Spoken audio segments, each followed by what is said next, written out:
think it's I mean, you've touched on the main. It's kind of all of the above. Pricing is there, as in you can. There's a good point made. Would you have been able to do Octopus in Spain 2 years ago? Well, No. I don't think so. You just maybe the equity could have been there, but certainly the debt wouldn't have been there. So I think there is a question of market capacity, there's a question of pricing. There is a question about the fact that the seller has perhaps got more flexibility in their balance sheet than they had previously. It's all relative, but a number of the transactions that didn't happen, and we talked about earlier, they just didn't have the flexibility, didn't have the capital.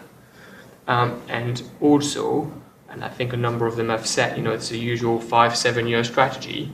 3 or 4 years in, they have done some of the low-hanging fruits or some of the portfolios. They feel more comfortable, pricing have gone up. They just continue.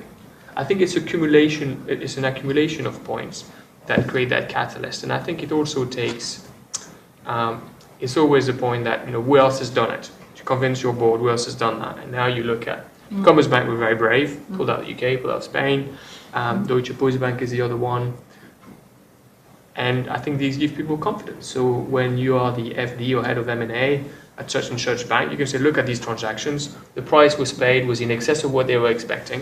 That's a very convincing argument. That doesn't work all the time. We've seen subsidiaries being put on the block. No need to name names, but these transactions have been pulled because pricing expectations were too high. And you, from the sounds of it, that you see that as a continuing process and something that is therefore, that there's going to be more product coming from that route in terms of that strategic change. Look, I think there is a finite pool because, it's a number of banks saying they're going to pull out of X countries if we just use the regional argument.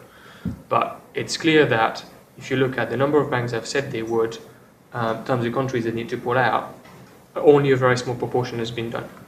So we expect that to continue. How many years is it going to go on for?